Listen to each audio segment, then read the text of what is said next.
Mine would be prettier. I'm here, so I can't. This is a presentation on behalf of the Michigan. No, We just have papers. we're going to ask for a brief presentation. This might be best, and actually I was going to defer it a little bit, if you don't mind, to our representative here, who I know is very helpful on this. We talked a little bit before the meeting and thought we'd work together on this. That's okay. I'm Vicki Barnett, who serves in the legislature, many of you know me, as the vice chair, the ranking member on the Democratic side of the Tax Policy Committee. And these PPT replacement bills moved through tax policy twice, actually. The first time they moved through, there was not sufficient replacement dollars. The second time, I believe it was the second time it's been moved through, the replacement dollars were put in place, and there was a mechanism created to fully replace the revenues lost by local communities. There's a ballot question on the ballot which is extremely confusing to people. And in part that's because the legislature chose to change election law so they could write the ballot proposal language instead of letting the Secretary of State's office do it. But be that as it may, I will try to describe what is going on and why you're being asked to vote on something on the August ballot.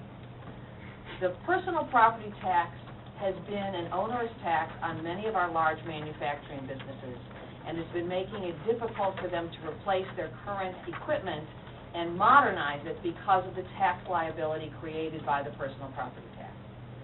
So they wanted to get rid of this tax for a long time. They managed to get a synergy of elected officials and the governor all on board to get rid of the personal property tax. The governor changed the tax code to eliminate most deductions and to eliminate incentives to corporations to have them come to Michigan.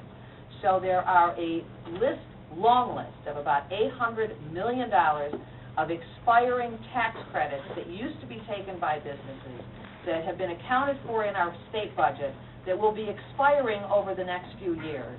And that $800 million, as it grows, is part of the money that is going to go into the personal property tax replacement pool to keep local school districts and local communities whole in the replacement. There's a second part that would allow the state to, well, would allow the Local Stability Authority to assess businesses for an emergency services special assessment tax. Essential services special assessment tax, thank you. And that essential services special assessment tax would be to provide and enhance police, fire, courts, and corrections? And EMS services. Well, police, fire, yeah. And the way that the legislature decided to create this replacement body that's going to replace this money, it doesn't come through Treasury. The fear on the part of the Michigan Municipal League and the school community was that if it was relied on an annual appropriation, like statutory revenue sharing, where you've lost $6 billion in local funds over the last few years, that if we instead put it in a protected area where it wasn't subject to appropriations on an annual basis, there would be less risk of anybody monkeying with your money. As former president of the Michigan Municipal League and a former mayor, I can tell you that's always been my concern. So what was created was an authority, the Local Stability Authority, which is a statewide authority. It matches the boundaries of the state of Michigan. This authority is a local governmental entity. And all the citizens of the state of Michigan live in this authority. And since the authority is a local government entity, which will be taking in the replacement dollars, under the Headley Amendment, and correct me if I'm wrong, under the Headley Amendment, local governments have to put up a vote to the people to assess any increases or new taxes. The ballot proposal assesses a transfer of use taxes to the authority, making it a collectible tax by the authority and not the state. Therefore, in order to move this money that's already collected in the use tax pile at the Department of Treasury of the state of Michigan, we have to have it collected by the authority so it's in the replacement pool. That is why you have to vote on it as local members of this statewide local government authority. Now, is that simple? No. Simple as you can get. So, there's no new taxes here. We're not raising taxes at all. We're moving use tax money that's already collected to a new form of local government, which is the authority, which will be housed in the executive branch of government. Okay, we have a few questions. I bet you will. And we're going to keep this conversation brief. Mr. Long. Yeah. So, when this was originally proposed as a strict repeal, Jim Charette calculated that this would be a $9 million hit to our annual budget. And so at some point last year, Jim and Mayor Lawrence and myself sat down with Lieutenant Governor Brian Calley, because we're a city that is 2/3 business, tax-based. And so for a city like ours, which isn't necessarily just a bedroom community, it's a huge dent in our annual budget. And so then this complicated way of funding the replacement came forward. And so I really do have two questions, because I've been vocally in support of this for two reasons. Number one, though, we need some sort of sense of, you know, this money that is being used as the replacement for money that we depended on as a city is guaranteed. What's your assessment of that? Is that money absolutely going to replace? Well, there's no absolutely guarantee. So it's predicated on the idea that they collect enough use tax. All of the projections would indicate that that should comfortably happen. Now, if something happened where they don't collect those use taxes, then in theory you could do that. It's prioritized. I think debt, in the hand that I gave you, the order of which they'll be reimbursed. Debt loss is first, essential services is the police fire thing, and then all other, small taxpayer exemption laws, and then everything else. So it is prioritized should that come to pass. Based on every projection I've seen, we think the number, we're confident that that number should replace. And by the way, Tony's treasurer of the Michigan Municipal.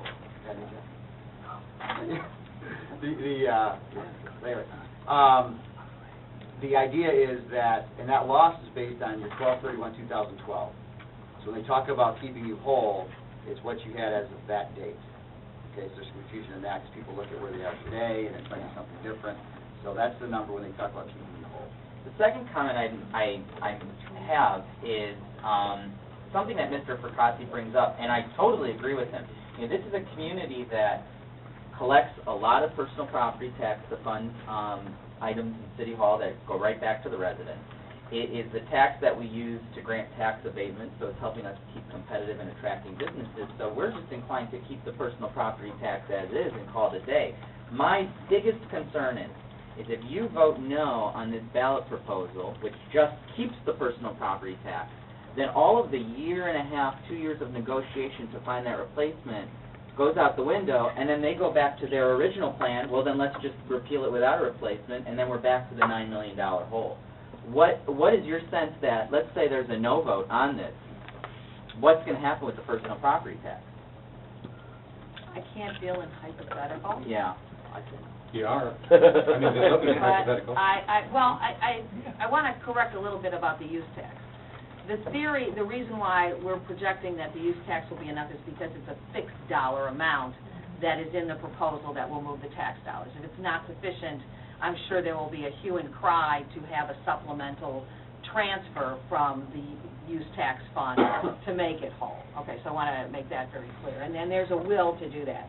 This has been a project that originally started on one side of the aisle and went through a lot of conversation and open dialogue to get the changes in that made the MEA, the school community, the local governmental communities very comfortable as they're going to be, sitting in a squishy wet chair, to make this happen.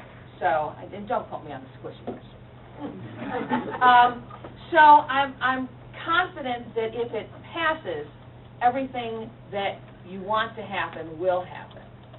I am concerned, like you are, with a lame duck legislature that is frustrated with the voters, and they have shown historically a willingness to be frustrated with voters and do things that may not be in the voters' interest. And I'll be honest in dealing with the emergency manager law. The public, it went on the ballot. The public voted no on the emergency manager law, and within 3 weeks, you had a new emergency manager law, which was very much like the old one, with an appropriation which became referendum-proof. Yeah. I think a lot of people are voting out of fear, but because I've been in the discussions, the MML had a strong seat at the table. Samantha, unfortunately, she's not here. She was at that table. Most people know that I started out as a local government person not in favor of this at all, because of the exact fears you're talking about. Is it going to be enough? What happens if it's... And I'm confident that it's going to solve the problem. It will hurt your tax abatement process. If I could just build an answer to that, because I also was part of that work group. This is that we really feel, the original proposal was you were going to get 100% of your essential services and 80% of everything else. And as Vicki pointed out, over months of negotiating and working hard, we were able to get that up to 100% of everything. There's no better deal to be struck. So we're only going to move backwards from here. Whether we go all the way to no replacement, some fraction of that, we're not going to improve upon the deal we have. The second thing that the reason the League is supporting of this is, that's my theme song. The second reason that we're really adamant about supporting this is it comes as close as we're going to get to that guaranteed revenue we talked about. These monies are coming to us outside of the appropriation process, which has been our Achilles heel with all the statutory revenue sharing and other things. We have to always rely on that legislative appropriation. This takes us outside that. So it really got at two real key and core issues for us. And we're, as Vicki said, and as you alluded to, do we want to roll the dice and lame duck? Do we want to, not support this, have it go down in the hope that everyone says, oh, well, that's okay, and go about it? We don't think that's likely to happen. So my last remark in closing on this is that, the residents have asked me, what am I doing on this? I'm voting for it because step one of the process was repeal the personal property tax without a replacement. We're now at step, 300. 300 got us to where we have a replacement, there were negotiations, there were work sessions. My fear is, and it's not a great option to vote out of fear, but my fear is we vote if we vote no, keep the personal property tax. Not only does that take us back to step one, but step one was repeal the personal property tax without a replacement. Me, personally, I'm voting for it. Whether or not this council wants to endorse it, that's for discussion with my colleagues here, but those are my 2 cents, because I know that there are residents in the audience now that have asked me, when are we discussing this as a council, and I said at this meeting, whether or not we want to say something at the televised meeting for the rest of the residents, I would love to hear the discussion on that. There was a question. I just want to address it because I also heard it this summer in some of the discussions and talking to some of the council members. It does include full replacement for all the other millages, including library millages, park and recreation millages, and the road millages. Well, my question was going to be, what if it fails? So that's an answer, but I'm concerned about the promotion on this, especially given this is on the ballot in a primary. And if you look at the demographics of who votes in a primary, it tends to be, it's smaller, as you know. It tends to be skewed towards older people. And and I'm not saying older people don't understand anything, but You're doing a great job. It's taxes, it's complicated. And usually when people, whether they're older or younger, do not understand a tax proposal, they vote no. That's I think, generally accepted reality. So here we have fewer people deciding. I just don't see the education on this. There was something in the free press that to me was a little convoluted as far as understanding it. And then I'll go where Jeremy has gone. I'm afraid of what would happen if it doesn't pass, given the history of what goes on in Lansing. So if we need to do more promotion, and now I guess I direct it towards the city administrator. If the council decides, I think something's got to come out of council. You know, collectively we decide that voting yes is our position, and I think we have to publicize that. Unfortunately, the absentee ballots are out and they're being returned. I think we're late on this, and that's why I brought it up last month. So, honestly, I think this whole thing stinks. Can I say something? Yeah. Because you guys have both used the term fear a couple times. I think of it a little differently, if I could suggest. Is there a better deal to be negotiated? And I think the answer is no. I mean, we literally were at the table for months, close to a year, in trying to get the best deal that we could. And I don't think there's an opportunity to move the needle any farther on doing that. There is an absolute desire to eliminate personal property tax. So there's no doubt in my mind that if this plan fails, there'll be a new plan, worse plan or whatever. My feeling is it will only be a worse plan. I don't think there's a better plan to negotiate, because any replacement, and believe me, I can't even begin to tell you how many iterations of ideas that were worked through and trying to figure out how do you replace this money. They're all complicated, they're all messy, and this is about as good as we got. In fact, it's far better than what was originally passed, which I thought was ripe for challenge and had about a million things wrong with it. So we could spend another hour talking about what didn't happen. But so that's, I think about it more strategically, I guess is my point, is do I think personal property tax will remain repealed, whether it's this iteration or a future one? Absolutely. I feel very strongly it's the case. And I don't think there's a better deal to be negotiated. So it's not a case where, you know, if you think about it, that you're not sending us back into negotiated deal. There is not a better deal to get done. We got to 100%, which everyone thought was impossible a year ago. And that's where we are today. So I do think, you know, the league's supporting it for that reason.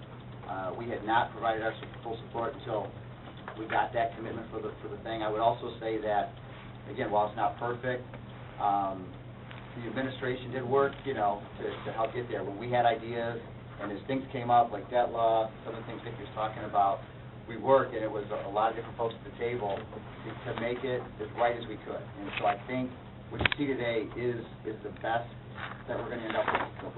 And it had to be this authority that's outside of the appropriations process, so that you would have the comfort of knowing that that the legislature wouldn't keep taking and changing the appropriations to local governments like they've done with statutory revenue sharing. That was one of the big concerns that those of us who support local governments and schools really had a problem with. And so leaving it in Treasury was not an option. Moving it out of the appropriations process to an authority that would control the distribution by a formula, which was also in the legislation. There's already a formula in the legislation, seemed to be the best of all worlds.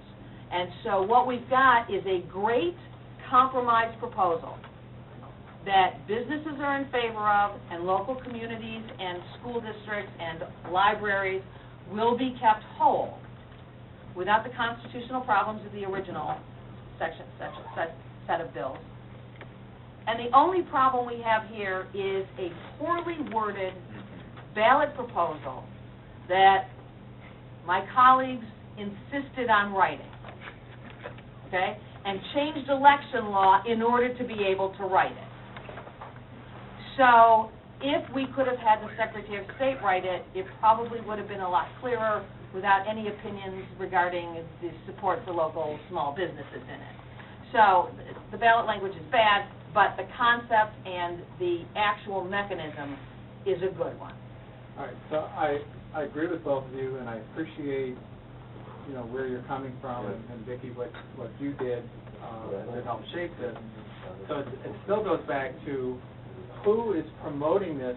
I mean, we can promote it locally, but we're just one community. where is this being promoted across Michigan? Who's responsible for There is that? a coalition that's doing it. They're doing a poor job, probably. I can't argue with that. I'd say so, and I don't want to point fingers, but We're disappointed. I'll point. You're right. I mean, absentee ballots are out, and literature's not in people's hands yet, you know. I mean, if you know anything about running campaigns, and if you're sitting on this table, you do, then you realize that's not a good way to run a strategy. You're starting to see some of the media stuff now. I saw commercials over the weekend and other things. Hopefully, it's not too little too late, and they still get over the hump on that, with that. But there has been a coalition put together who's raised money to fund this campaign, and I'm not at the table I'm not at, so I don't know exactly. I just know it exists, so I don't know exactly what they're doing in terms of what that's going to look like in terms of literature and media and radio and all that kind of stuff. And for school districts and local governments, I know, you've got to agree. For school districts and local governments, the real problem is you can't take a public position using taxpayer dollars. So the real beneficiaries of the compromise can't take a public position using taxpayer dollars. So that's where some of the problem comes in. So I, for my part, have been going to city council meetings where they're televised and talking to reporters to make sure that they understand that it sounds complicated, but it's really simple. You take the money in the right hand, give it to the left hand after the left hand votes to take it, and then you can distribute it out. All right, Mr. Kazaki. Yeah, I guess the question I want to know is, and I'll have Fred try to answer it, didn't we give $750,000 already? And then the answer is in this current budget, we eliminated $750,000 our first cut. But as I read this, we're going to be made whole a year from now on that $750,000 we've taken out of the current year's budget. How are we going to be made whole? Through this ESA. Yeah, if I could answer that real Yeah, quickly. go So, ahead. the small partial exemption is what you're referring to, which went into effect this year. The money did not exist in the state budget to make you whole in currently. So you're going to be made whole next year for this year and next year, you'll get that. So there'll be a lag in getting those monies, but that was one of the things we were able to negotiate, and that 100% reimbursement was that small partial exemption, which originally was not going to be reimbursed. Correct. And I understand that in 15 and 16, that the state is going to be short of money. Is that accurate? You said that I think the that their budget- projections are less than they originally thought, but that's outside of this. Again, back to Vicky's, what Vicky was... What constitutes the user tax? What is in the user tax that makes it so guaranteed? Not that it's guaranteed, but the Well- projections that the state are looking at, those dollars are not part of that projection. Because they're talking about their aggregate dollars coming into the state. These use tax dollars, it's a part of the sales tax for services and a couple other weird That's the things. use tax. Yeah, things that are used, I know you can't say services, but it's a specific component of including internet purchases and things like that. Those are a pretty constant set of dollars that we've looked at. So it's not pie in the sky numbers in terms of... When you what they lease are. equipment, when you lease a car, you pay a use tax on that. There's a sales tax at 6% and a use tax at 6%. A variety of entities pay into the use tax fund. The use tax is allocated to the general fund and to the school aid fund. 2 cents of the use tax goes to the school aid fund, the rest goes to general fund, mostly, more or less. On the sales tax side, which is not what we're talking about, as you know, 2 cents of the 6 cents goes to schools, 60% of the 4 cents goes to schools, and 15% of the 4 cents goes to constitutional revenue sharing. We're not touching that portion. So the use tax became the best tool to use where we know and can anticipate how much money generally comes in and use that to begin to fund along with the tax credits that are expiring. And we know how much those are because we know what we're not spending anymore. And that is moving into the replacement as well as the essential services money. And I shouldn't say but. The key point in that is, in the past, and I think what you're alluding to, let's pretend statutory revenue sharing game again, right? When the state's short, where do they look? They look for your money and take that. The whole idea of this vote and everything we're talking about is it protects those dollars from that part of the conversation. It might still come after statutory revenue sharing, but this money is going to be dedicated to that authority and outside the legislative appropriation process. That's what's so important about the vote and what we're trying to do. Right, which is why you have to vote on it, because the state will no longer theoretically be collecting this amount of the use tax. The Local Stability Authority, which is that local government that you're all a part of, will be collecting it. So it won't go into the state coffers, it will go into the Local Stability Authority coffers. Okay, now, it doesn't, that school debt is not included in this, but what about the schools? But the way our schools get hammered with proposal aid, how do they get affected on this new property tax, personal property tax? Schools were Yeah, kept are whole as well. replaced as well. The Schools school kept aid, whole. yes, the school fund is kept whole. And the locals are reimbursed as well. If there's a special millage for facilities or for I thought it technology. listed just school debt. Well, that would be the millages that you all voted for. I think there's Zoom was in there, and school debt, and something else was, It's all reimbursed. CIA. DIA, but we were just had a meeting with the school board, and their treasurer was concerned about it, that's why I raised it. Well, they They may have may the not same, get not the may, full- they would have the same issue you're having in this first. I think it showed that the state doesn't give the money, or 19 more mills in Farmington Hills. It's crazy. Yeah, Tony, So you mad said, about Panasonic. you said that, it's 100% of the tax that was capped at a certain date. When they say that they're keeping you whole, it's as of 12/31/2012. So new businesses don't get added in, and existing businesses get phased out in terms of what they're going to pay over a 10-year period. So if we get a new business, Personal property tax, they would not pay personal property tax. it won't go into this authority? No. So the worst possible thing is that Automation Alley gives us brand new businesses, and we have to do police, fire, and all that, and we won't get any money to do that. There's escalators built into it, but it's not a one-to-one. You're not going to get credit for, if I put in 1 million square feet of a lot of personal property, that you won't benefit like you would. So we're gonna start out at 100%, we're gonna go 99. No, you're not going to go down.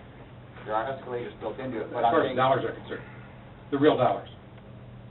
Well, don't forget, you still have the new millage dollars that are attached to the building proper, We'd have those anyhow. The real property. if it's developed, yes. Yeah, we'd have those anyhow. Right. So the personal property tax Typical it business, would be in though, addition right. to. Typical business, like you were describing, 90% of it's in the personal property stuff, is what your point is. Yeah. Yeah, so unfortunately, the answer is no, you would not get those dollars. Of course, they'll be. It's not frozen. There are escalators built in as you get out a few years that will move it off, but it's not going to be a one-to-one. You won't get that big positive hit when you attract a new business other than the real property. Right. So I just want to make sure that we're not having the wool pulled over our eyes again, that we think it's going to be 100%, and we find out it's really not 100%. It is 100%, but Not, it's but 100% yesterday. yes. Exactly, exactly. So, And as we said, that's the deal. yeah, I understand that. That's what I said Got a little on tax cynical. dollars. Now, as far as the literature that's coming in, I've had about 3 mailers come to me and all of them had big AARP.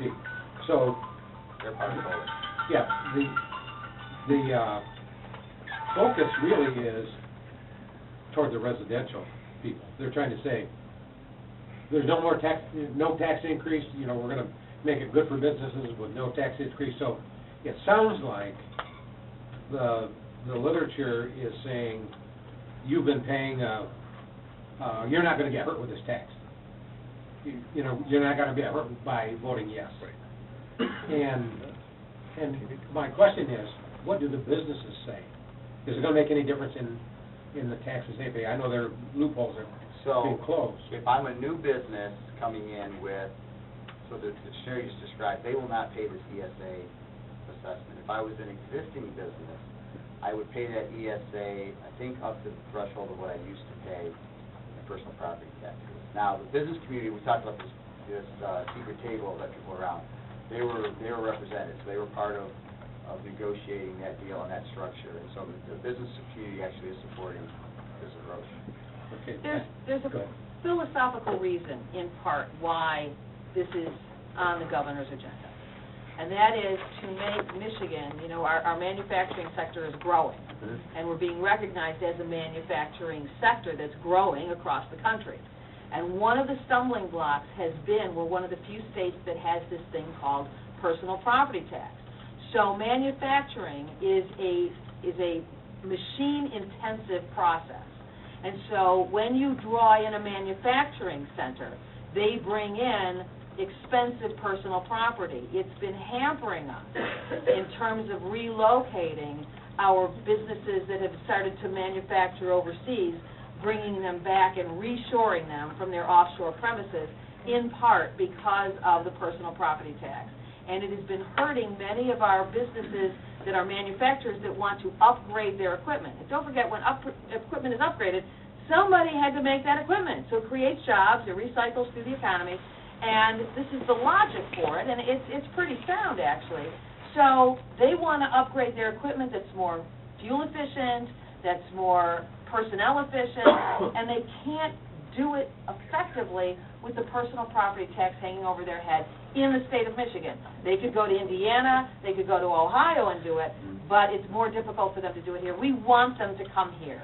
We want to provide those jobs and get the economic benefit of all of those workers relocating in our state. So that's the logic. I understand, So, yeah. I understand the philosophy, but I also understand the sweat that we've created around this table, trying to figure out how we're going to pay the bills.